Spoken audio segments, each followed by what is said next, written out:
Bem-vindos a Macaraú, em uma jornada pelo tempo, no ontem e no hoje, na qual apresentamos as transformações vividas por esse distrito encantador. Mergulhe conosco nesta incrível evolução, desvendando suas raízes históricas e testemunhando seu vibrante presente.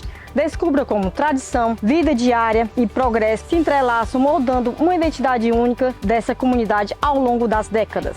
O distrito já possui outros dois nomes. O primeiro, Barra do Macaco, por despejar as águas do rio Macaco no Acaraú, e Entre Rios, por se localizar entre dois rios. O nome atual foi criado através de um time de futebol que havia no local, aprovado pela Câmara Municipal de Santa Quitéria no dia 22 de outubro de 1943. A base da economia local era a agricultura e a pecuária, e o comércio era de subsistência, com ênfase na Feira Livre, inaugurada em 1930.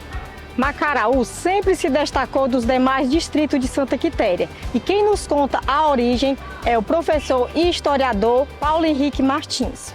Bom, meu nome é Paulo Henrique, eu sou professor de História, sou macarauense com muito orgulho e tendo alguma coisa a contribuir a respeito da história do nosso distrito, do nosso lugar, eu vou aqui tentar tecer algumas considerações a respeito da história, né, do que a gente sabe, do que dá para pressupor a respeito do nosso distrito. Bom, assim como outras regiões do Ceará, na verdade o Ceará quase que todo, né? A colonização do século XVI, principalmente do século XVII e no nosso caso do século XVIII, ela acontece através dos rios.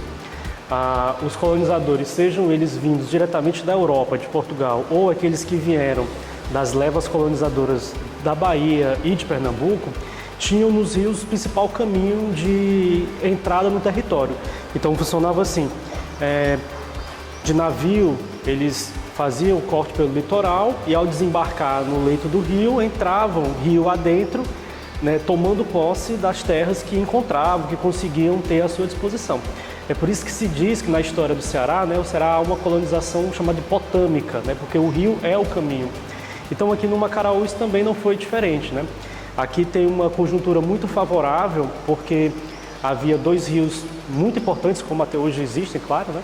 O rio Acaraú e o rio dos Macacos, que faz encontro aqui onde é o Macaraú, e portanto são dois canais de aprofundamento do território e dois canais também de colonização. Isso faz com que essa região fosse uma região muito interessante para a existência de vida humana. E antes da chegada, né, dos colonizadores, que certamente vieram, né, tudo indica que vieram de Pernambuco, os nativos que aqui viviam também faziam uso do espaço, né, com as suas atividades agrícolas, suas atividades de caça, pesca. E o que a gente tem, né, de referência é a chegada dos colonizadores algo em torno do século XVIII, do início do século XVIII. Então, seria necessário pesquisar nas datas de Sesmarias, né, para ter uma referência mais dedicada. Esses documentos todos existem no Arquivo Público do Estado do Ceará e lá, numa pesquisa, é possível chegar-se a uma definição, né, de quem eram ou quais foram, né, os primeiros colonizadores a chegar nessa região. Mas o processo, na verdade, é repetido, né? A gente vê no documento, aqui para o Macaraú, o que existiu em outras partes do Ceará. Funcionava, via de regra, assim.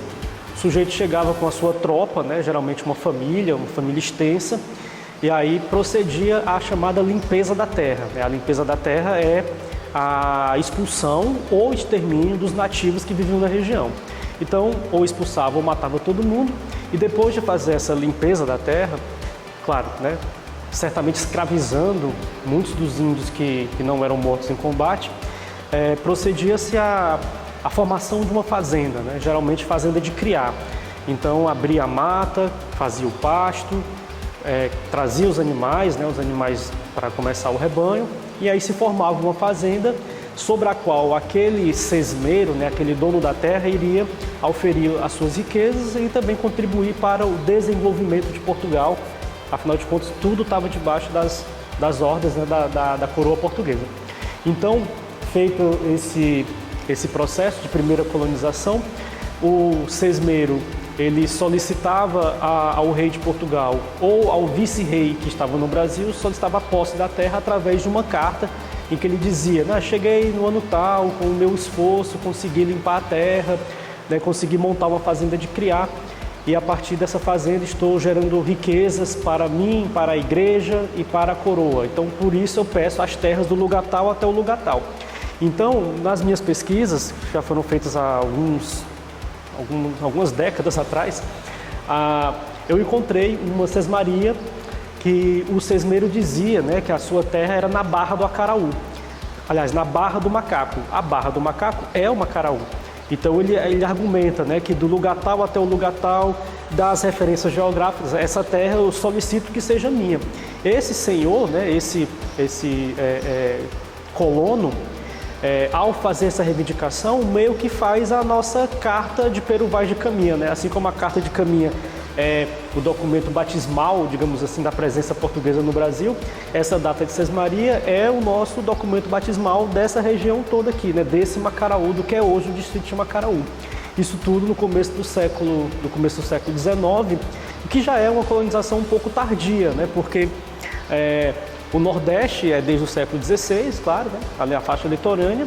Os sertões do Ceará já desde o século XVII e essa região, pelo menos até onde os documentos têm indicado, no começo do século XVIII.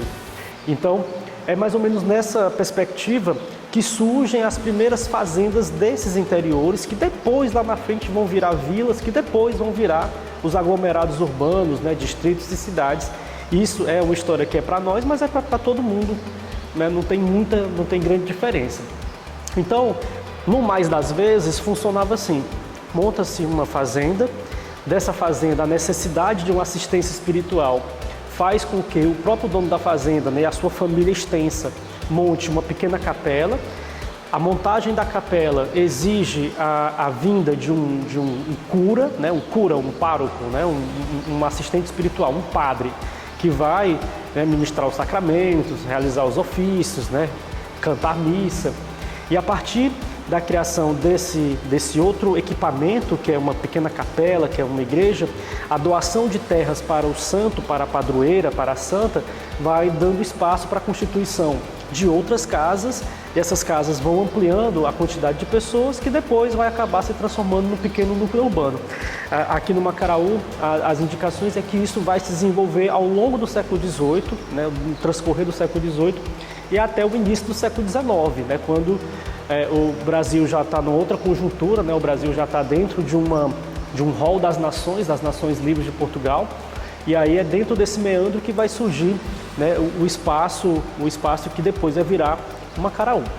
Então, ao longo do século XIX, né, já com a formação da freguesia de Santa Quitéria, né, esse território é incorporado à freguesia de Santa Quitéria. Durante um tempo muito curto, né, a própria sede da matriz de Santa Quitéria, né, da freguesia. A freguesia é como se fosse o território da paróquia, né? Freguesia e paróquia é a mesma coisa. A sede da freguesia é transferido para cá, mas depois volta para Santa Quitéria, e esse desenvolvimento vai se fazendo lado a lado. Assim como no início é uma economia voltada para a produção de gado, isso tem uma explicação. Não é que o fazendeiro chegou e disse, vou criar gado, né? Não é uma coisa que surge do nada. A lógica é a seguinte: durante todo esse tempo, século XVI, XVII, XVIII e mesmo século XIX, a grande produção econômica do Brasil é o açúcar, é a cana-de-açúcar. E a cana-de-açúcar, por determinação legal, ela não convive com a criação de gado. A cana-de-açúcar fica no litoral, onde o chão, as chuvas, né, tudo é favorável para essa produção, e o espaço do sertão fica reservado para a produção de proteína. Então, Macaraú, mas de maneira geral, né, Santa Quitéria, o Nordeste, o Ceará, o Nordeste, tudo que está para o sertão é produção de proteína, né? Então tem milho, tem algodão, tem feijão, tem tudo isso, tem mandioca, mas o cerne da produção econômica é a pecuária.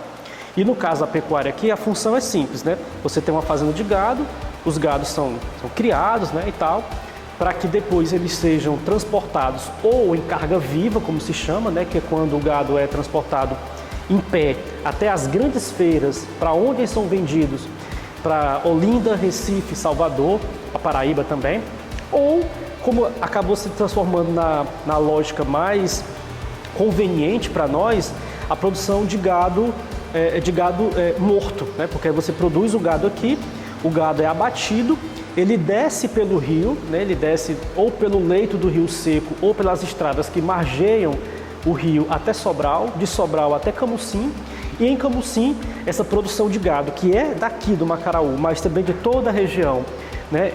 Essa carne ela é dessecada e salgada na praia mesmo, né? Formando a famosa carne de sol, que é a carne seca, a carne desidratada, onde ela é embarcada nas chamadas sumacas, né? Que são grandes barcaças, e essas sumacas carregadas de carne de gado, são transportadas via marítima, atravessando todo o litoral do Ceará, Rio Grande do Norte, Paraíba, para abastecer as vilas e cidades do litoral produtor de açúcar, que é Recife e Olinda, a própria cidade da Paraíba, que é João Pessoa, a capital da Paraíba, e Salvador. Então, a existência de uma fazenda de criar, que depois vai dar origem ao Macaraú, nesse local, tem tudo a ver com a economia nacional, que é a economia do açúcar. Então, lá se produz açúcar, aqui se produz proteína. Uma coisa complementa a outra. Então, a existência, né, está relacionada com essa necessidade complementar, econômica. Então, a lógica é mais ou menos essa. E aí, como acontece em outras vilas, que depois viram cidades, essas fazendas tendem a aumentar, não o território dela, mas a quantidade de pessoas, porque chega uma família, essa família tem filhos, os filhos têm netos, os netos têm bisnetos, os bisnetos têm tataranetos.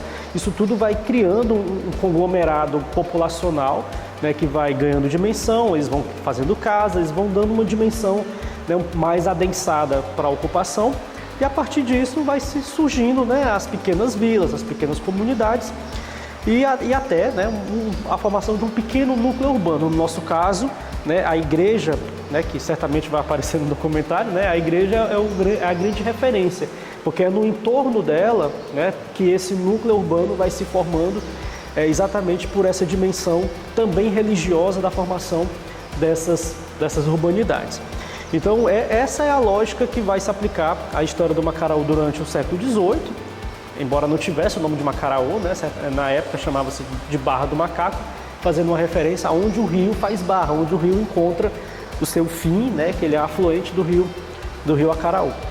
E durante o século XVIII é isso, durante o século XIX, em grande medida, é isso também, né, com algumas diferenças. E durante o século XX há essas mudanças, né, na política nacional, né? O Brasil é um país, né, um país independente de Portugal. No século XX o Brasil vira uma república, então tem toda uma outra dimensão política que se apresenta, que certamente tem influência aqui. E aí, para tratar do aspecto econômico dessa nova dimensão histórica, o documento que eu conheço que mais traz detalhes a respeito dessa outra etapa, né, da história desse lugar é os arquivos do IBGE. Né? O IBGE não chamava-se IBGE à época, né, mas é como se fosse, fez um grande censo, um censo econômico, chamado de Censo Agropecuário, de 1920, e nesse censo lista cada um dos estados do Brasil e cada um dos municípios. E lá no rol de municípios do Ceará aparece o município de Entre Rios, né, com a sua população, né, com os seus estabelecimentos rurais, né, que é como se chamava as fazendas, e com a produção que cada um desses estabelecimentos tinha. Produção que ia de gado, chamado gado graúdo, gado miúdo, que é ovelhas, cabras, carneiros, galinhas, ovos, o tamanho do estabelecimento, né, o minifúndio, a fazenda média, a fazenda grande, que praticamente não tinha, a produção transformada em contos de réis, né, para fazer uma referência na quantidade de renda, produção de farinha, milho, arroz, feijão, algodão. Então tudo isso aparece no censo. É um censo muito interessante porque nos dá a dimensão da pobreza. O ponto é esse, não é riqueza, é pobreza, porque no mais das vezes o sertão é um lugar pobre, né? Um lugar não é das farturas, né? das grandes fortunas. A gente não encontra, pelo menos a partir dos dados desse censo de 1920, não encontra, né, um super fazendeiro, um mega fazendeiro, né? Uma pessoa rica que está lá vivendo debaixo do alpendre, sendo abanado pelas suas mucamas, né? Não existe aqui, pelo menos os documentos não nos indicam. Então, o que a gente encontra no censo de 1920 são fazendas pequenas, né, pequenos minifúndios, né, com uma dimensão pequena, produção pequena. Embora isso em comparação com outros estabelecimentos mais pujantes, como por exemplo Santa Quitéria. Na época que eu fiz a pesquisa, eu tive a curiosidade, só para ter uma referência, né, de pesquisar o município de Entre Rios e o município de Santa Quitéria. E a diferença é grande. Lá a gente vai encontrar fazendas bem maiores, com produções bem mais avantajadas. A história é absolutamente fundamental para qualquer sociedade. Não existe sociedade sem história, não existe sociedade que se forme politicamente sem ter uma formação histórica na base. Então é muito importante que nós, né, que somos habitantes de um local, conheçamos a história do nosso local. Conheçamos para que a gente possa valorizar, para que a gente possa entender os motivos pelos quais nós somos o que somos e não somos o que não somos. Então o estudo da história é absolutamente necessário, absolutamente fundamental, porque o passado não está preso no passado. Ora, o passado ele existiu há 10, 15, 20, 30, 50, 100, 200 anos atrás, mas foram as decisões e ações desse passado que nos fez ser o que somos hoje. Então, se a gente não sabe de onde a gente vem, a gente não sabe onde é que a gente está. E sem saber onde é que a gente está, como é que a gente tem capacidade intelectual de planejar, de construir, né, possibilidades outras para o futuro? Então, para os estudantes, para os jovens, né, para os interessados, para aqueles que tiverem acesso a esse material, a minha mensagem é: conheçam a história do seu local, conheçam a história, né, da sua terra, porque é o melhor caminho que você terá para construir dentro de si uma consciência política do seu lugar como sujeito histórico, né, do seu lugar como um lugar histórico, e assim a gente poder ter uma melhor fundamentação do que somos e por que somos. Agora, vamos dar uma olhada mais de perto na vida política do distrito. Vamos desde os momentos históricos até o que está rolando agora. Vamos entender como o que foi decidido antigamente afeta a vida agora. Sobre a história política, vermos o que a professora Josiana Mesquita e o vereador representante do distrito, Gardel Ribeiro, têm a dizer.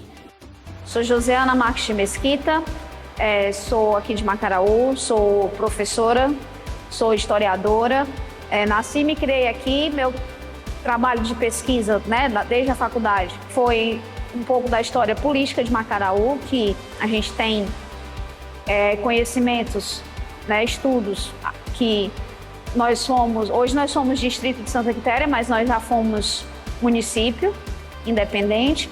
Começamos o povoamento daqui por volta de 1720, com o nome de Barra do Macaco, e a gente foi elevado à categoria de vila em 1890, em agosto de 1890, e oficialmente, né, foi inaugurada em outubro desse mesmo ano. Tivemos prefeito eleito, escolhido, né, nos regimes da época, e ficamos como município de 1890 até 1920. A gente tem dados que a gente vai acrescentar depois, na apresentação. Nós temos o recenseamento dessa época até 1920, com o município de Entre Rios. E assim, Macaraú sempre teve essa participação política com relação a Santa Quitéria. Tínhamos e temos, né, vereadores, tivemos alguns nomes dentro de Macaraú, já no período mais antigo, no início do século XX, tínhamos o Salustiano Pinto, que era o líder político local na época. Depois dele vieram alguns outros também, a gente pode destacar o senhor Francisco Caetano, que era também liderança política, por ter influência política, ter também ser dono de várias terras aqui no Macaraú. Então isso pesava, né, nessas influências políticas. E posteriormente a gente foi tendo também outros. Nós tivemos o seu Valderi Farrapo, que foi vereador por 2 vezes. Isso na década de 70, nesses períodos. E assim, o Macaraú ele foi município por 2 vezes. Também em 1959 começou um novo processo de retorno, né, a essa emancipação, já com o nome de Macaraú, que ficou de 1960 até 1965. Aí, por questões de mudanças na legislação, voltamos à condição de distrito de Santa Quitéria. Macaraú sempre teve assim, essa participação política. Até diretório, nós tivemos representantes da UDN aqui na década de 40, o senhor Salustiano Pinto, o senhor Inácio Macedo, representavam o partido da UDN aqui dentro. Também tinha o seu Francisco Caetano, que representava um outro partido, mas assim, né, tinha já essa representatividade. A política sempre teve presente aqui dentro. Nós tivemos já um prefeito, filho daqui, que foi o senhor Raimundo Nestor, que ele foi eleito primeiramente como vice do então prefeito, na época do prefeito senhor Enio Mesquita. E quando o Enio foi temporariamente afastado, o senhor Raimundo Nestor assumiu o cargo, depois com a intervenção, né, política que ele foi afastado também, mas além também de ter sido prefeito, né, assumido o cargo de prefeito, que para nós aqui no Macaraú na época, mais para a população da época também, né, isso foi um fato marcante, ou seja, ter um filho de Macaraú ocupando o poder municipal, sendo prefeito do município, isso é um fato importante.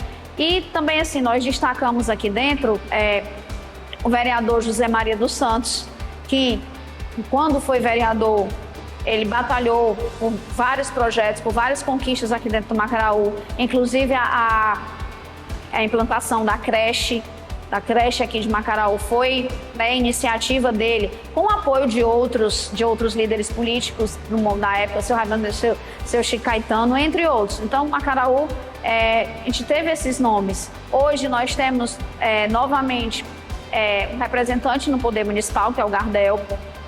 O Gardel, ele já vem também de uma família, né? A família dele já tem origem, já tem outros nomes na política, seu Chagas Padeiro, pai dele, também já foi vereador, o irmão dele, o Charles, e hoje ele está na cadeira do Legislativo, o que, assim, para a gente é um ponto importante, porque, assim, garante uma representação legal dentro do município de Santa Quitéria, garante uma representação legal aqui de Macaraú.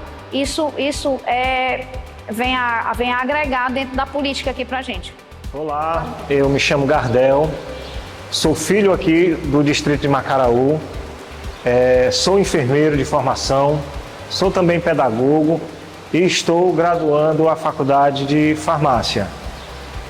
Atualmente eu sou enfermeiro aqui no distrito do Macaraú, já presto um serviço na saúde já há bastante tempo e eu tenho o privilégio de trabalhar no meu próprio distrito, né, melhorando a qualidade de vida do meu povo onde eu nasci.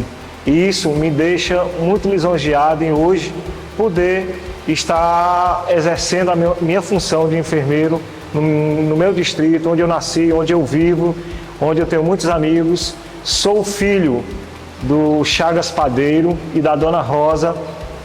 Meu pai é filho de Amanaiaras, minha mãe é filha legítima aqui de Macaraú.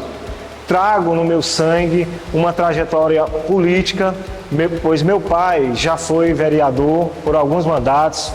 Depois o meu irmão Charles Padeiro também foi vereador. E hoje eu tenho a grata satisfação de estar vereador representando o distrito de Macaraú na Câmara Municipal e podendo estar lá sendo a voz do povo de Macaraú.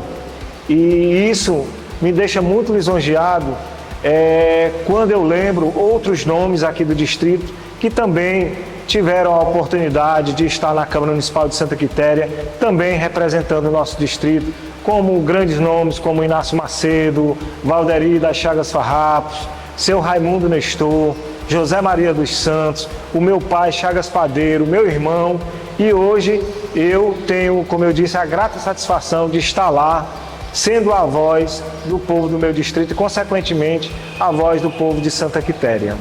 Uma mensagem importante que eu deixo é assim, que a gente que é jovem, que a gente se envolva mais na política, né?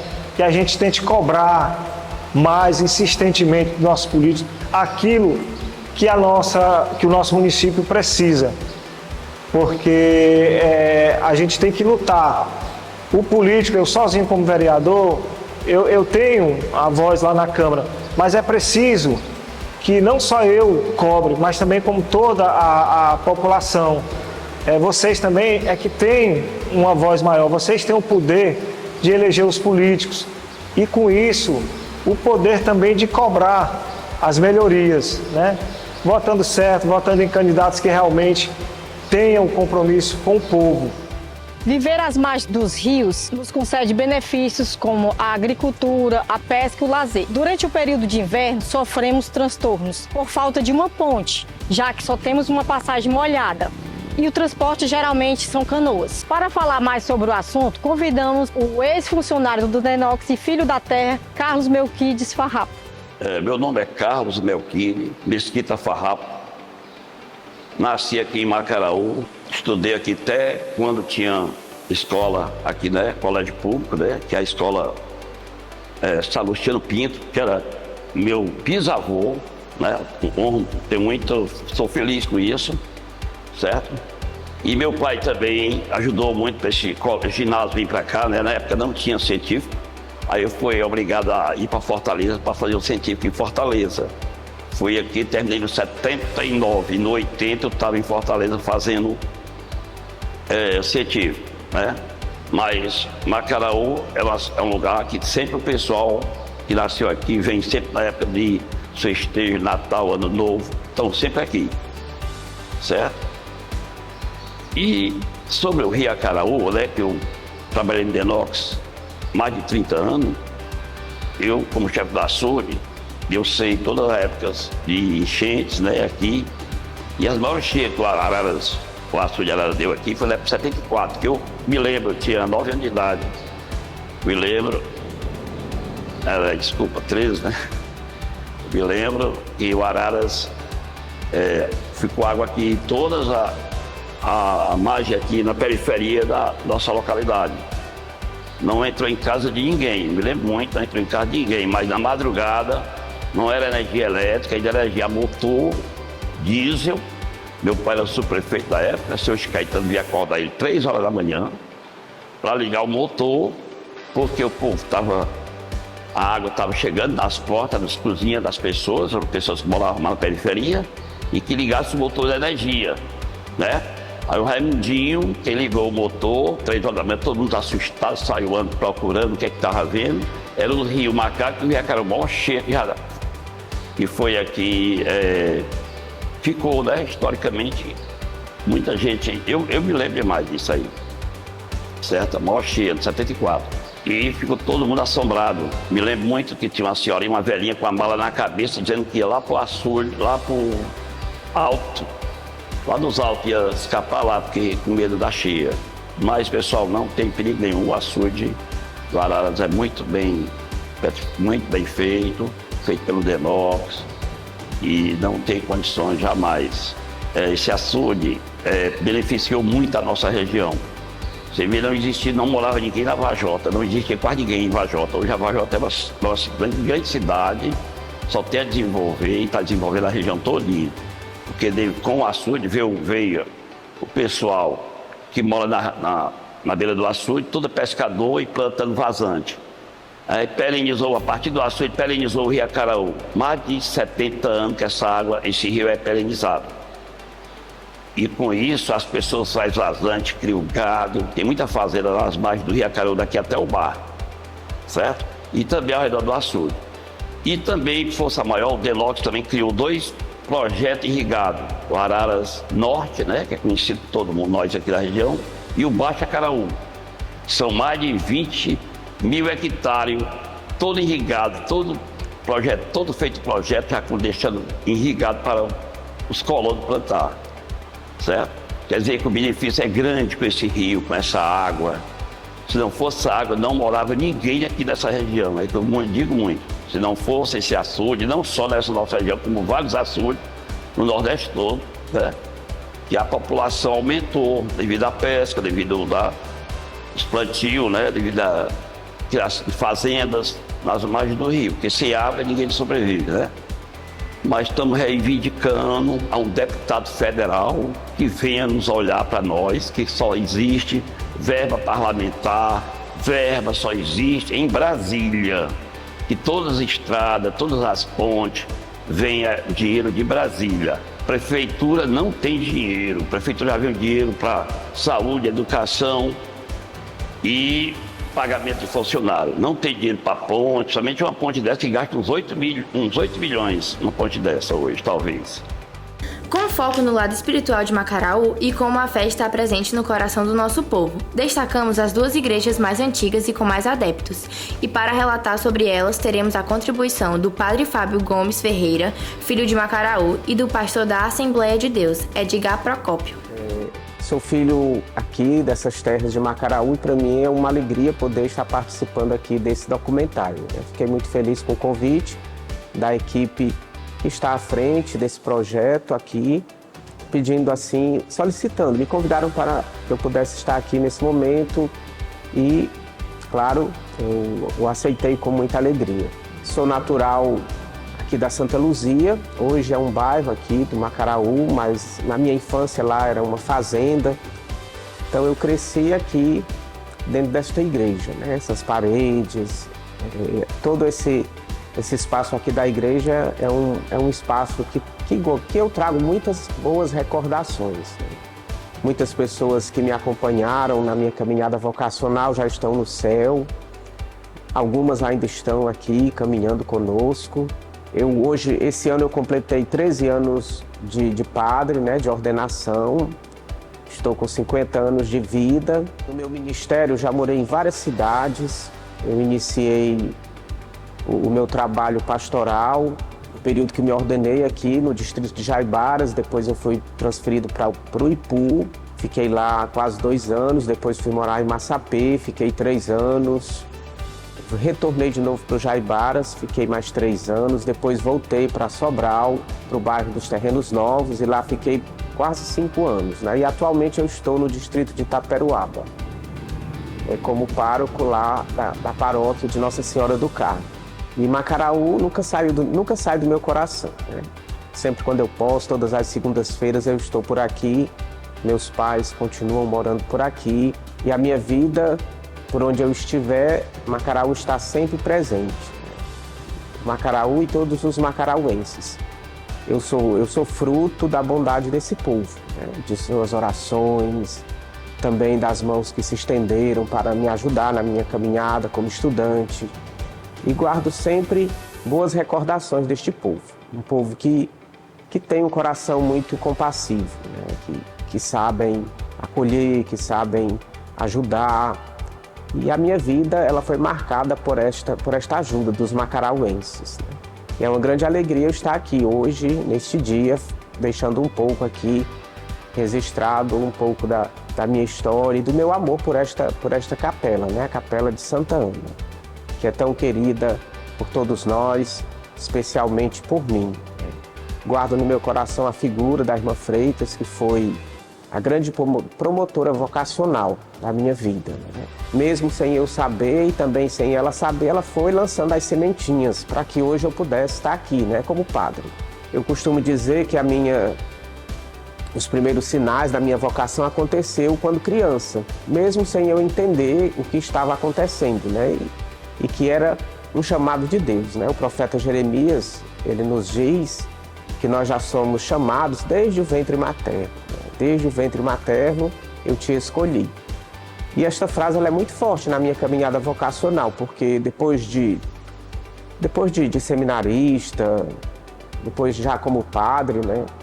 Este versículo bíblico, ele serviu de inspiração para as minhas orações. E eu comecei a recordar muitos momentos, eu como criança aqui, caminhando nessas ruas, vindo na igreja, né? Eu percebi os sinais do chamado de Deus. Uma vez eu lembro que minha mãe, saindo aqui da missa, num dia da festa de Santana, a gente caminhando aqui nessa rua que segue, aqui em frente à igreja, ela encontrou uma amiga e ela apresentou a amiga dela, nós, né? Eu e meu irmão, criancinhas. Não lembro aqui exatamente a idade que a gente tinha. E ela brincando disse assim, ó, esse aqui, o mais velho, o Fábio, ele vai ser médico. O outro aqui, o Neto, ele vai ser padre. Não sei por que ela disse isso, né? Acho que porque ele estava saindo da missa. Eu nunca nem percebi ela incentivando a gente seguir, né, essa vocação, mesmo porque a nossa vida não tinha uma ligação assim forte com a igreja, nesse sentido de ser engajado pastoralmente, né? A gente vinha às missas, sobretudo no período da festa, né? E eu lembro que no meu coração, no pensamento, né, eu disse, não, o padre vai ser eu. Eu sempre fui muito reservado, muito tímido, né? Claro que eu não ia assim me meter na conversa de dois adultos, né? Mas eu lembro, uma vez eu lembrei nas minhas orações desse episódio, desse momento, né? Então eu fui fazendo uma ligação com essa frase do profeta Jeremias, né? E isso foi, assim, um link que se abriu para mim começar a perceber muitos sinais da minha vida aqui, como criança.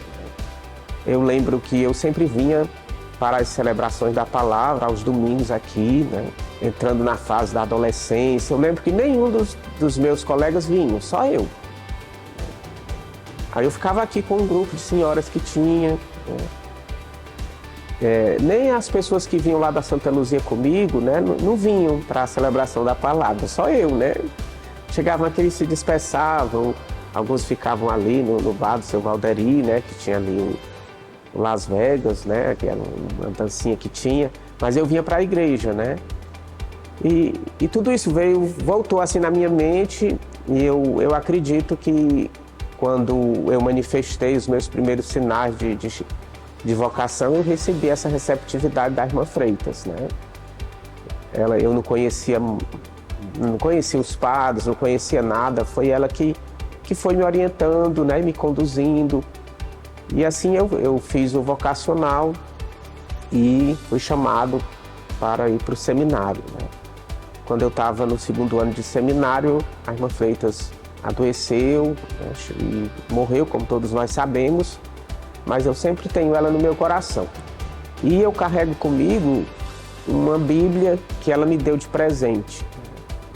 Isso já deve ter talvez uns 20 anos, né? Ela já está muito velhinha, né? Já usei muitas vezes. Às vezes nas paróquias onde eu estou, as pessoas perguntam, padre, você quer uma Bíblia de presente? Aí eu sempre explico a mesma história, né? Eu tenho outras Bíblias, sim, né? Eu estudei teologia, tenho várias Bíblias, várias edições, mas aquela eu carrego comigo por um sentimento, né, de afetividade, eu lembro da presença dela, né? Acredito que assim como ela me iniciou nessa vida, ela me acompanha até os dias de hoje, né? Então, como macarauense, é claro que a presença da irmã Freitas é muito forte em mim, né? E mesmo depois de tantas pessoas que passaram pela minha vida, que alimentaram a minha fé, a minha vocação, mas a presença dela continua ainda muito forte, né? E eu lembro dela sempre, né? Hoje, a gente conversando aqui um pouco, antes de iniciarmos essa nossa conversa, a gente lembrava, né?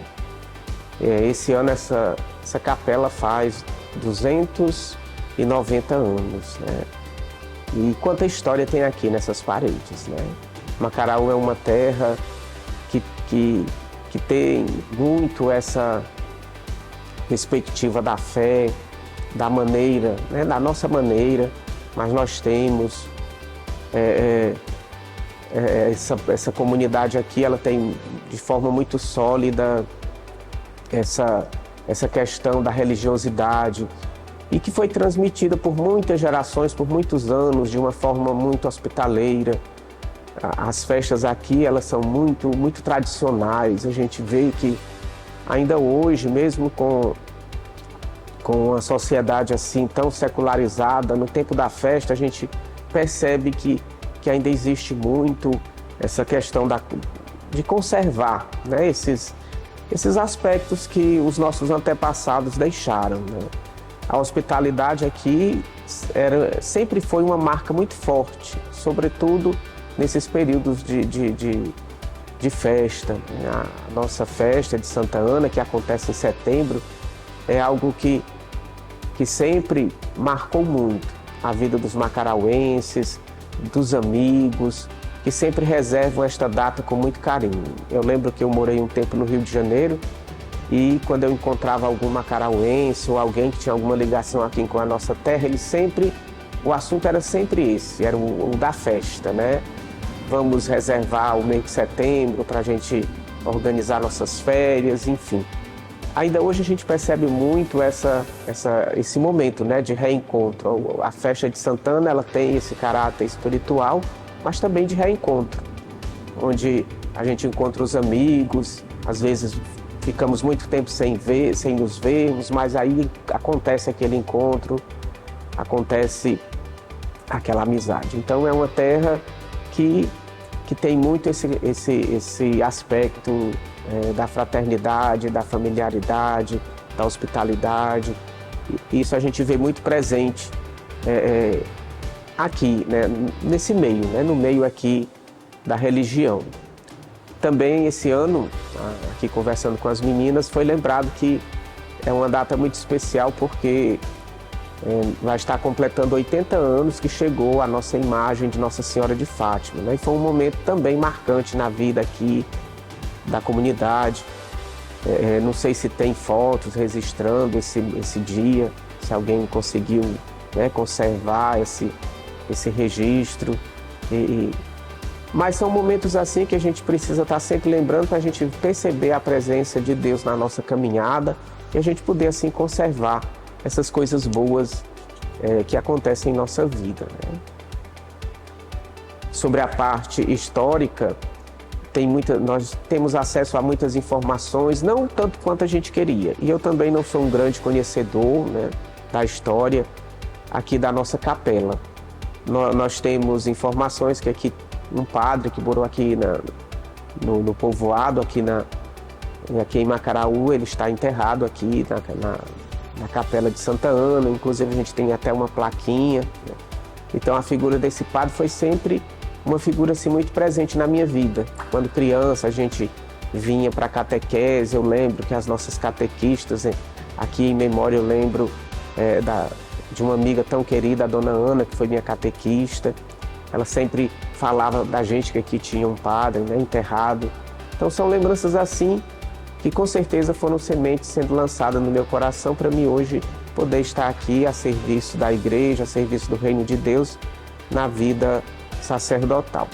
Deixo aqui o meu agradecimento pelo convite de estar participando desse documentário.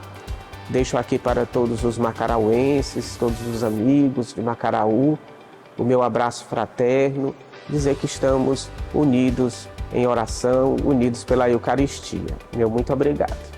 Sou pastor da Assembleia de Deus aqui em Macaraú. A gente está aqui, assumiu o trabalho no dia 17 de junho de 2023, portanto nós estamos aqui com 8 meses e alguns dias, que a gente iniciou o trabalho nesta igreja. Nós hoje, a gente tem feito um trabalho mostrando a salvação para as pessoas. Esta igreja que este ano está completando 40 anos de evangelismo, e desde quando começou a construir o templo, e 20 anos de campo, né? O evangelho, na realidade, chegou aqui em Macaraú por volta de 1977, né? Por alguns irmãos que vieram de outros lugares, inclusive na responsabilidade do campo de Cariré, que era o pastor Francisco Nogueira. Antes dele teve outro pastor, que eu não lembro o nome nesse momento. Depois, em 84, quando já tinham algumas irmãs, que era a irmã Lindalmira, a irmã Ana, algumas outras irmãs, a irmã Isabel, né? São pessoas que iniciaram esse trabalho aqui. Os cultos eram realizados nas residências, até que em 84, pastor Valdemar Honório, quando assumiu já o campo em Cariré, aqui era a congregação de Cariré, passou a fazer um trabalho e começaram a construir esse templo. E 87 foi quando chegou o irmão Juarez, e que veio, me parece, do Pará, se eu não me engano, e deu uma grande contribuição na construção desse templo. Daí, em 87, aí iniciou-se alguns dirigentes já assumindo o trabalho aqui. Entre eles está irmão Manuel Pinheiro, irmão Avelino, alguns outros irmãos como Raimundo Pinheiro, Doriedes, Honório também foi um dos dirigentes aqui, me parece que Raimundo Nonato e alguns outros que tiveram aqui, não dá para me lembrar todos, né? Porém, esse trabalho, ele deu prosseguimento. Em 2002, pastor Valdemar Honório colocou aqui o Doriedes, não, Josué Honório, que era o seu filho, como evangelista. Ele passou 2 anos sendo ainda congregação de Cariré, né? Depois, em 2004, foi que aqui se tornou campo. Campo. Então, a igreja assumiu algumas congregações, que é Trapiá, que é congregação do Macaraú, Riacho Novo, congregação do Macaraú, Jucá, congregação do Macaraú, e a Vila Nayara. São 4 congregações que são deste campo. Então, esse campo aqui, ele está completando, como eu já disse, 20 anos este ano de campo, que é 2004, mas já tem 40 anos de evangelismo, né? Foi quando começou a se evangelizar mais forte, em 84. Né? Então, daí a gente tem acompanhado o trabalho um pouco de longe, que eu sou de Varjota, mas a gente tem conversado com alguns irmãos e vê o crescimento desse trabalho. Hoje nós temos aqui quase 130 membros, né, no campo, e por volta de uns 150 congregados no geral. Então esta é a igreja do Macaraú. Esse trabalho foi um trabalho muito difícil no início, né? As pessoas que iniciaram aqui foram apedrejadas. Quando se construíram esse templo aqui, pessoas apedrejaram, quebravam, jogavam pedra no teto do templo, porque não queriam o evangelismo aqui, a igreja entrando aqui. Mas graças a Deus a gente venceu, a igreja foi forte, o trabalho é do Senhor, então ninguém jamais vai destruir esse trabalho. Então estamos aqui lutando, como eu já disse, estou nesses 8 meses que a gente está trabalhando aqui, a gente tem procurado fazer o possível para evangelizar, o social, né? E graças a Deus estamos na dependência de Deus. A primeira escola criada em Macaraú foi no ano de 1890. Com as mudanças da educação, uma que se destaca é a educação em tempo integral. E sobre a educação, veremos com mais detalhes com a Liliana Castor Farias e Luceldo Martins Farias. Eu sou Liliana Castor Farias, nascida e criada no distrito de Macaraú, município de Santa Quitéria, e tornei-me educadora. Tive minha base inicial aqui na educação do Macaraú. Tive a oportunidade de passar por todas as etapas. Como aluna, estudei até a antiga 8ª série, no Colégio Municipal Salustiano Pinto. Posteriormente, voltei como diretora da mesma escola, da referida escola, Salustiano Pinto, quando então essa escola implementou o ensino médio na modalidade do curso pedagógico e, mais recentemente, tive a oportunidade de voltar ao meu município como secretária municipal de educação pelos últimos 9 meses.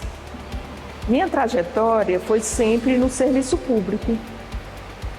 Sou concursada da Rede Estadual de Ensino, tive a oportunidade de trabalhar sempre junto à Secretaria do Estado de Educação e olhar para o meu distrito, que faz parte desse grande município que é Santa Quitéria, ele me dá uma certa nostalgia porque falar da educação daqui é rever um pouco da minha própria história, rever a história dos meus antepassados, de todos os amigos que a gente sempre fez, quando então estudávamos desde a primeira escola, na casa da professora Dona Nadir, quando a gente passou a estudar no grupo na Escola Isolada Santa Ana, posteriormente no ginásio Salustiano Pinto.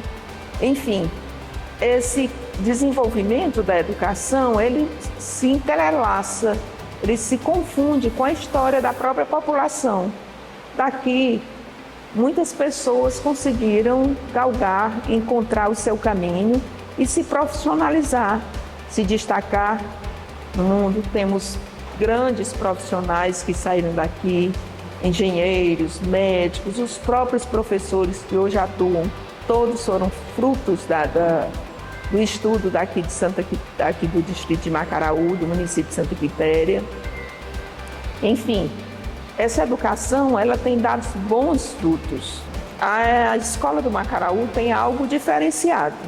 Acredito que isso tudo num misto do ensino que aqui é ofertado, dos valores que a nossa terra desenvolve, do conhecimento, do esforço da população, dos filhos daqui, que de um modo geral tem um interesse muito oportuno, muito profundo pela cultura letrada. Sempre houve um desenvolvimento por meio da escola pública, de um modo geral. Seja a escola municipal, que é existente aqui no próprio, sediada aqui no distrito, nas escolas estaduais, para onde os nossos estudantes eles migram, né, para concluir o ensino médio, para as universidades públicas ou particulares, enfim. A educação, ela realmente faz parte do contexto histórico do Macaraú. Entendemos que as fragilidades, que as dificuldades que se apresentam na atual conjuntura, ela se dá por meio do desenvolvimento mesmo histórico, das mudanças familiares, da mudança socioeconômica, da influência das tecnologias, e sem contar com o principal, que é o grande divisor de águas na vida da população mundial, que foi a pandemia, né? Depois dessa pandemia, que as pessoas precisaram ficar, de alguma maneira, rever o seu estilo de vida, muitas das problemáticas se evidenciaram. Questões de cunho socioemocional, de saúde emocional, de saúde mental, a evidência de muitas problemáticas psicológicas que hoje a gente identifica. Eu tive particularmente a oportunidade de identificar não só aqui no distrito de Macaraú, mas assim também no município de Santa Quitéria como um todo, muitas crianças que hoje apresentam algumas questões que precisam ser olhadas não só pela escola. Daí a importância da gente entender que a educação, ela precisa ter um caráter realmente amplo, de integralidade, de ver o ser humano de um modo mais integral. Porque não só na escola, mas também na família, nos contextos sociais, nas amizades, nas relações de um modo geral, ela se consolida de um modo mais tranquilo, de modo mais concreto, mais satisfatório, ou ela evidencia algumas deficiências. O fato é que cada vez mais, depois de uma trajetória já de alguns anos, 20 e poucos anos, transitando dentro da educação pública, entendo que esse é ainda e vai continuar sendo o melhor caminho para se formar, para se construir uma sociedade mais igualitária, com maiores valores, com questões que só a educação consegue realmente trabalhar, consegue trazer para a pauta da formação das pessoas de um modo geral. E dentro disso tudo, a gente entende que escola e família é uma parceria que sempre vai precisar caminhar de mãos dadas.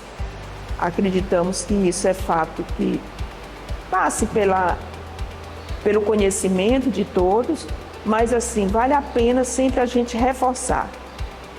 Não é só a escola, nem só a família, mas nessa conjunção, nessa responsabilidade, essa corresponsabilização, é que a gente consegue construir uma juventude mais saudável, mais preparada,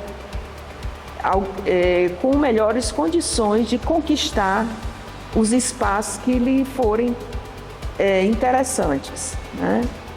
Ela dá uma oportunidade tanto para homens como mulheres escolherem os seus próprios caminhos. Sou Lucielda Martins Farias, estou como diretora do Colégio de Ensino Fundamental Salustiano Pinto. A escola foi inaugurada no dia 7 de setembro de 1969, mas ficou efetivada no dia 2 de abril de 1970. Nossa escola completou esse ano seu 54º ano de existência, de muito conhecimento, sabedoria, interação.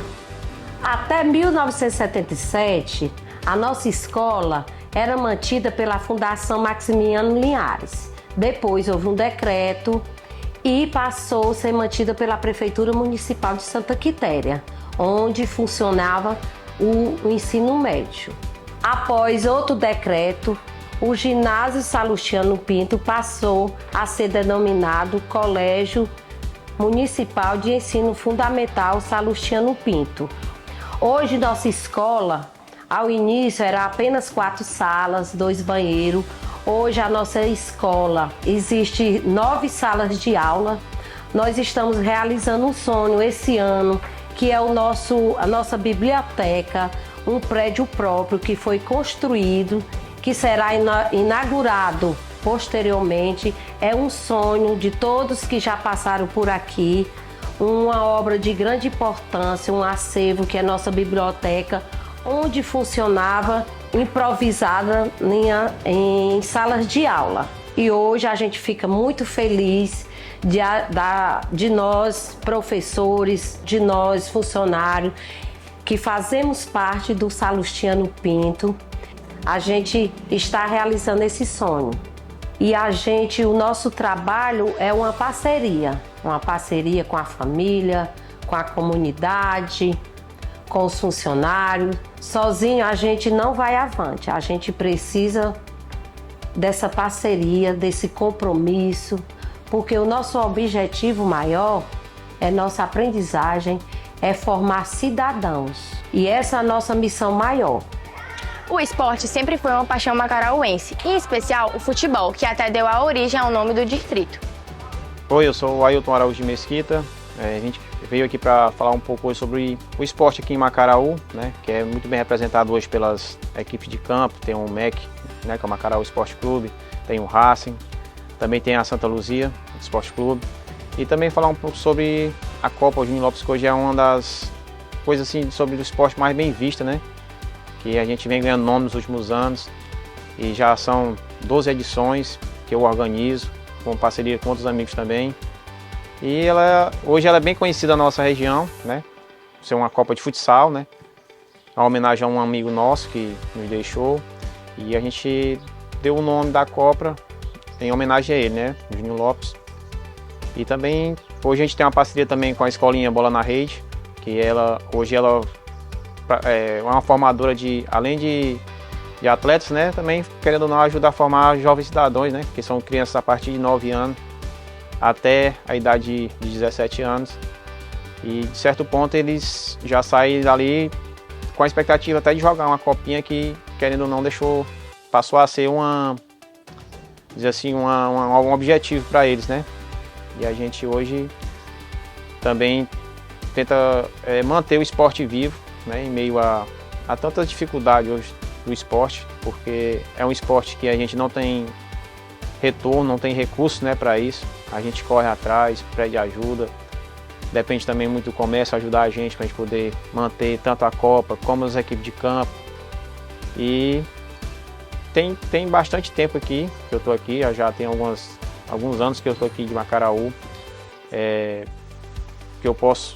eu ajudo, que eu também pratico o esporte aqui. E também tem várias outras pessoas que são, digamos assim, cabeças aqui do esporte de Macaraú. Iniciou quando o projeto? E a primeira Copa, vamos falar um pouco da Copa Júnior Lopes, que foi a primeira, foi chamada Copa Macaraú, que até então o nosso amigo Júnior Lopes teve a honra de desprestigiar e narrar a final, né? A primeira final da Copa Macaraú, que já no mesmo ano em que teve a final, infelizmente ele deixou num acidente de moto e estava numa conversa entre amigos ali para organizar mais uma competição. Então a gente resolveu dar o nome, né, da extinta Copa Macaraú, se tornou a ser Copa Júnior Lopes. Em homenagem a ele, que ele sempre foi um amante de esporte, ele era jornalista esportivo, acompanhava o Guarani de Sobral, acompanhava também os times daqui de Macaraú, sempre apoiou, sempre procurou acompanhar a gente, mesmo morando fora daqui, mas ele sempre teve uma voz ativa dentro do esporte aqui, porque ele era um apaixonado por futebol. E de certa maneira ficou essa homenagem para ele, né? Que eu acho que hoje já não é mais nenhuma homenagem, virou um símbolo esportivo aqui no Macaraú, essa copinha. E o projeto Bolinha na Rede é uma parceria do Lucas Oliveira, né? Que já tem também bastante tempo, acho que, se eu não me engano, são 9 anos que ele falou, 9 ou 10 anos, coisa assim, do tipo, acho que a gente já tem isso. E teve adesão na Copa, né? Que as crianças hoje, a partir de 14 anos, já estão jogando no Bola na Rede, mas já estão almejando também a participação na Copinha, como esse ano passado teve. Alguns jovens se destacaram. Um jovem Bola na Rede foi artilheiro, o outro foi destaque. Né? Jovem de 14, 15 anos, que graças a Deus ter esse projeto e ter essa competição hoje para ser um complemento, né, no esporte e tanto na educação das crianças, que é bem importante hoje o esporte como forma de educação e como forma de um atrativo a mais, né, de cultura, né, porque eu acho que o país do futebol, e você ter um projeto aqui dentro do Macaraú há tanto tempo, podemos dizer assim, que é bem conceituado e bem importante aqui na nossa cidade. Olá, eu sou Alan, eu vivo aqui em Macaraú há aproximadamente 30 anos. Passei minha infância toda aqui no esporte, ajudando a galera aí também na Copa Júnior Lopes também, que o amigo aí também falou. Macaraú era um reduto de craques, de jogadores impressionantes. Tivemos jogadores que foram até profissionais, como o São Anchieta, e jogadores afamados, o Acleios, que jogou base do Fortaleza agora recentemente. Teve o Chico do Seda, que jogou no Sumov, no futsal. O futebol macarauense sempre teve muitos jogadores bons. Aqui o time daqui foi muito afamado. Tem o MEC aqui, que foi campeão quiteriense em 99. Um celeiro de craques, muitos jogadores da casa, da base mesmo, de Macaraú. Agora recentemente teve o Racing, que foi campeão quiteriense da Série B. Também reforçando mais uma vez. Teve o pessoal que campeão nas Olimpíadas de Santa Quitéria, 2009, no futsal. Teve as meninas também que foram tricampeãs seguidas lá nos Jogos Olímpicos de Santa Quitéria, é bom sempre lembrar, né? Aqui o Macaraú sempre teve, o pessoal sempre gostou muito do campo, de jogar muito no campo. Hoje até acho que o pessoal já deixou mais e gosta mais da quadra, mas o time do Macaraú aqui jogava em toda a região. O Macaraú passou 15 jogos invicto aí sem perder para ninguém. Todo no tempo mais antigo, né? Tivemos muitos jogadores aí que se consagraram aqui no futebol da região. Quando eu era menor, né, a gente era criança, a gente usava muita quadra, o campo. Tinha uma escolinha aqui antigamente, que era até o Carlos Melquides que patrocinava, dava o carro por menino, né? Foi assim que a gente começou no futebol. Sempre teve o apoio de uma pessoa, de outras, mas sempre teve. Macaraú nunca deixou dos filhos da terra de querer apoiar o esporte, não. Macaraú também traz a sua cultura. Quem não lembra das tradicionais festas no Clube Recreativo Macarauense, inaugurado em 1968? Eram bailes de carnaval, bailes na festa de Santana, sem falar nas festas juninas com suas quadrilhas matutas e estilizadas. A festa da padroeira com os encontros dos amigos e filhos da terra, vindos do Rio de Janeiro no ônibus do seu albergue para rezar e também se divertir. Macaraú possui muitas memórias e para relatar algumas delas, vamos conversar com Dona Dulcineia e Dona Maria Nilza Caetano. Eu sou Dulcineia Caetano de Mesquita, nascida aqui em Macaraú e a minha primeira filha de Francisco Caetano de Mesquita e Ricardina Fausto Caetano. Os meus primeiros anos de vida foram aqui em Macaraú. Cedo eu saí daqui para estudar, primeiro em Groaíras, depois em Sobral e depois em outros lugares. Eu estive em São Paulo, no Rio Grande do Sul, em Curitiba, mas os primeiros anos que eu saí foi para estudar. Em Groaíras, porque aqui só tinha os primeiros anos. E meu irmão mais velho era muito tímido, o Aníbal, que já faleceu. E o papai queria que, por força, que ele fosse estudar fora. E ele disse, eu vou, se a Dulcineia for também. Eu era mais nova do que ele. Mas aí eu me animei também e fomos para Groaíras, onde tinha um educandário. E lá ficamos uma temporada no tempo do padre Sancho, que também era vigário daqui. Ele havia sido vigário de Santa Quitéria, depois estava em Groaíras. Era conhecido e eu me lembro bem até de uma viagem de lá para cá. Naquele tempo tudo era difícil, era a cavalo que a gente ia. E quando nós íamos até para a festa de setembro aqui, que ele nos trouxe, era ele o celebrante. E eu vim até, foi na garupa do cavalo dele.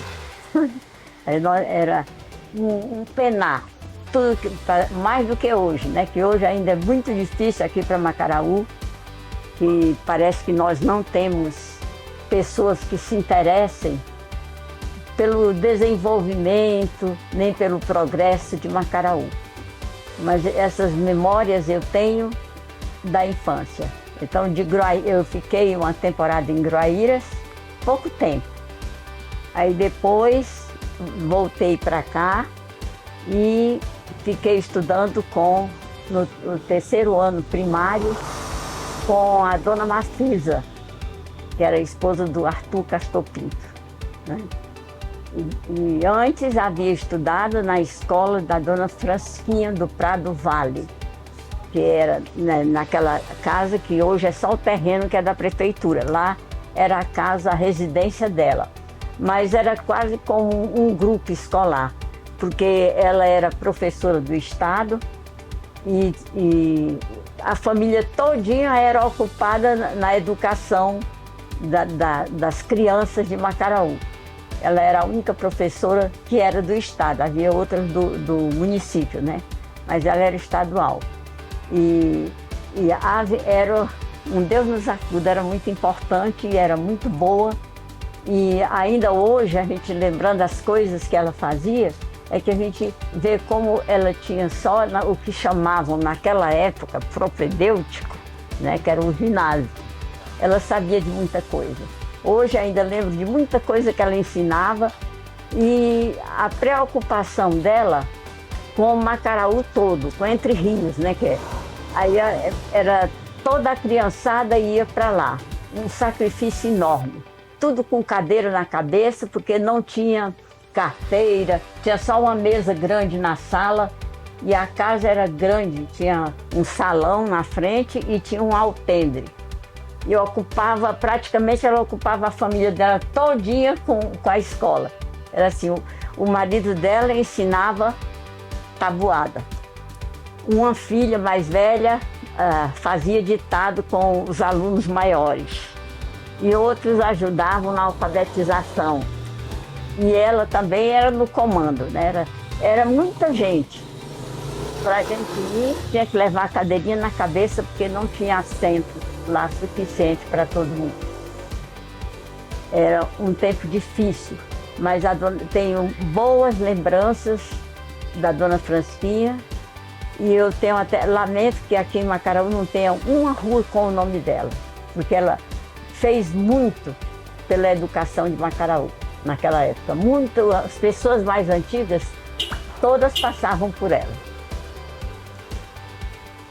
Depois disso, eu lembro também as brincadeiras, as festas da igreja, que eram grandes, apesar da população não ser tão numerosa, mas todo mundo era envolvido, né? Tanto a escola como as outras professoras, catequistas, tinha também o povo da igreja, entre elas eu me lembro muito bem da Joana Castor, que era a esposa do Salustiano, que ela atendia a todo mundo. Era quando tinha uma senhora para ganhar neném com problema de parto, ela ia ajudar. E quando era problema, alguma coisa da igreja, ela estava lá. A casa dela era que hospedava os padres que vinham aqui, pessoas importantes, médicos, tudo ia para a casa dela. Essas pessoas são assim, pessoas que inesquecíveis, né? Porque elas faziam parte da vida de todo mundo aqui da redondeza. Remédios, até naquele tempo tudo era difícil, né? Aí quando era alguma pessoa doente, ela ia indicar algum medicamento, às vezes até remédio caseiro, né? Ela ensinava. Essa era a esposa do Salustiano. Tínhamos também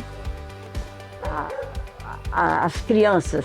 A vida era completamente diferente, né? Porque não tinha televisão, não tinha rádio. Aqui foi uma festa quando veio rádio para cá, né? As pessoas que tinham rádio era Ave Maria. Eu juntava gente para assistir o jornal, as notícias. E então as crianças eram muito envolvidas, era com brinquedos, brincadeiras de roda, em volta da igreja. Aí as pessoas adultas, algumas moças daqui de Macaraú, se preocupavam com isso. Além de dar catequese, que tinha boas catequistas naquele tempo, ainda elas se preocupavam até com os brinquedos, né? Brinquedos de roda, brincadeira de roda, faziam piquenique, cuidavam. E as crianças ficavam mais ou menos envolvidas o dia na escola, que tinha a dona Sinhá Catunda também, que era professora, que veio de Santa Quitéria para cá, e a dona Francisquinha era de fora, e tinha outras que eu não me lembro. Antes, a mamãe também falava de uma outra professora que tinha aqui, que tinha vindo não sei de onde, antigo, né? Isso aí não foi do meu tempo, não. E a dona Mafisa, que já casou-se com o Arthur, que era daqui, morava no Rio, e também prestou bons serviços aqui. Eles foi que fundaram o Castor Pinto, que era um clube, né? E que depois hoje é onde tem a casa paroquial. Era o clube Castor Pinto. Eu estudei aqui, depois fiz aquele em Sobral, supletivo, né? E fiquei aqui em casa com os pais. Porque meus irmãos saíram todos estudar fora e eu fiquei fazendo companhia. Era catequista, eu ajudava na igreja. A história do padre é que tem o padre Neto, que é sepultado na igreja daqui, né? Ele morava na Boa Nova. Aí diziam que ele tinha 2 filhos antes de ser padre, né? E um dos filhos, quando ele já estava... Conta essa história, não sei se é verdade. Quando ele já estava perto de morrer, chamou um dos filhos e entregou um baú. E disse, tá aí, você tome de conta desse baú e resolva a sua vida. Quando tiver um aperreio, recorra ao baú. Aí ele foi vender o baú e o comprador foi até o meu avô. E quando o meu avô foi olhar o baú... Foi levar para Santa Luzia, né? Para Santa Luzia, que ele morava lá. Ele morava na Boa Nova e ele foi para Santa Luzia. Estava o baú repleto de moeda de prata não sei se de ouro também. Eu sei que o meu avô vendeu essas moedas e começou a vida comprando os terrenos e fazendas. E ainda hoje o baú ficou aí jogado e por coincidência veio parar aqui em casa. Ainda tem o baú. Foi porque o papai era assim, ele não era um homem que não tinha estudo, mas era super inteligente e interessado com as coisas. Ele era do Ipu, aí o pai dele faleceu, ele tinha 9 meses. Ele ficou lá em Flores, do Ipu, um distrito do Ipu. A nossa avó, a mãe do papai, era daqui. Era prima, era filha única de Francisco Caetano de Mesquita. E o nome do papai também é esse. E era prima do Salustiano Pinto, né? E era também prima do Antônio Caetano das Cajazeiras. E ela ficou viúva com muitos filhos lá nas Flores. Ficou viúva muito cedo. E o Antônio Caetano, que era o pai do Paulo Caetano, mandou dizer que ela viesse, que aqui era mais fácil, naquelas secas terríveis que tinha no século passado, né? Aí estava trabalhando nas estradas por aqui, estrada de ferro e a estrada para Sobral. Ele mandou dizer que era bom que ela viesse porque tinha trabalho para os filhos, né? E era mais fácil de viver. Aí ela veio para as Cajazeiras, mas ficou ali nas Cajazeiras, que é perto de Vajota, né? Do município de Vajota. E de lá, o Salustiano, que também era primo dela, disse... aí ela faleceu lá em Vajota, nas Cajazeiras. Foi sepultada no cemitério de Vajota, o primeiro, que é onde tem o açude lá, né? Ficou dentro do açude. Ficou dentro do açude. O Salustiano era coronel? Era coronel porque o título, né? Logo depois da proclamação da República, né? Aí o Exército Brasileiro não tinha fundos, eles vendiam os títulos e quem tinha dinheiro comprava. Aí quanto maior o título, mais dinheiro, né? O nosso avô era major. O título era Major Antônio Pedro, Antônio Fausto da Costa, mas era conhecido como Antônio Pedro. Quase todo mundo era conhecido com o nome do pai, né? Então o pai dele chamava-se Pedro, aí Pedro Marques. Aí os filhos tudo era fulano de tal Pedro, né? Chamava assim. Aí Antônio Pedro, mas era Antônio Fausto da Costa. Aí ele morava na Santa Luzia. O Salustiano era coronel. E tinha outros aqui, que eram alferes, né? Que eram mais baixos, e vários. Major, esse povo ajudou no começo, né? Era importante, praticamente eram aqui era o lugar onde descansava o gado para ir para o Piauí, na seca. Assim, né? Que era entre os dois rios, né? Chamava-se, primeiro era Barra do Macaco, porque é o rio Macaco que nasce lá na Serra das Matas, que vocês talvez conheçam, né? Lá, Santa Quitéria, para lá. Aí o rio Macaco é esse que desce aqui. Deságua aqui no Acaraú. Ele deságua aqui no mesmo. Acaraú, logo aqui embaixo. Então o primeiro nome daqui era Barra do Macaco. Que era como se fosse Foz do Macaco, né? Eu nascia na Serra. Aí por isso muita gente aí doida assim, o povo da zona rural diz assim, eu vou para Barra. Barra é aqui. Era o primeiro nome. Depois que foi Entre Rios, né, e Macaraú foi depois. Porque tinha outros Entre Rios, aí tinha que mudar o nome, aí eles botaram o nome de Macaraú, que é o nome juntando macaco e Acaraú. E esse nome diz até que quem criou foi o Messias Ramos. Que foi o último prefeito. O último prefeito, que aqui já teve prefeito. Até a prefeitura, dizem, era ali onde hoje é a Correio. Onde era a cadeia, né? Ali era um prédio grande e era a prefeitura. Aí depois, como caiu o município, criaram-se outros municípios e tinha gente mais importante, Macaraú, Entre Rios ficou. E assim vimos a jornada incrível de Macaraú, um distrito que soube crescer e se desenvolver ao longo do tempo. Das suas raízes históricas às suas vibrações modernas, Macaraú mostra que, apesar de todas as mudanças, continua com sua essência viva. Macaraú é mais do que um local no mapa, é uma comunidade, um lar, uma história contínua que cada um ajuda a escrever.